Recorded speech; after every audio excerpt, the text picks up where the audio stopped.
హరే కృష్ణ అండి. అందరు కూడా ఒక చిన్న రిక్వెస్ట్, ఈ పని చేయకుండా ఎవరు కూడా చనిపోకూడదండి. ఎవరు మృత్యు దగ్గరికి వెళ్ళకూడదు. ఒక చిన్న పని ఉంది. అందరు కూడా లైఫ్లో ఎంత మేము ఎదిగినాము, నా గోల్ అచీవ్ చేసుకున్నాం అంటే కూడా మీరు చనిపోవద్దు ఈ పని చేయకుండా.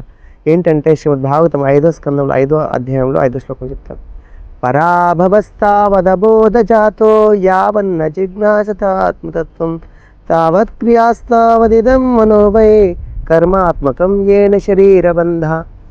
చూడండి, మనం కనుక అసలు నేను ఎవరిని, ఎక్కడి నుంచి వచ్చాను, మృత్యువు శరీరం వదిలిన తర్వాత, చనిపోయిన తర్వాత ఎక్కడికి వెళ్తాను అని ఇటువంటి ఎంక్వైరీ చేయలేదనుకోండి, మన జీవితం అనేది వేస్ట్. మనం ఓడిపోయినాం లైఫ్లో.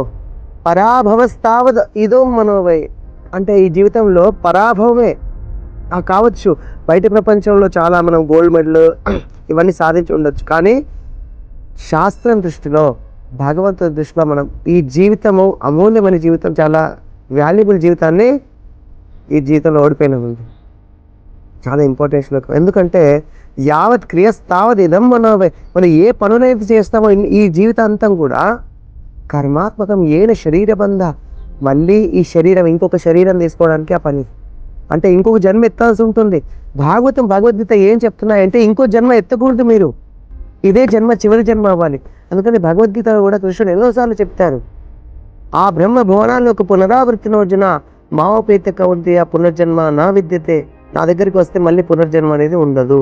కాబట్టి ఖచ్చితంగా మళ్ళీ జన్మ అనేది ఎత్తకూడదు. ఇది అందరూ కూడా చేయాలి.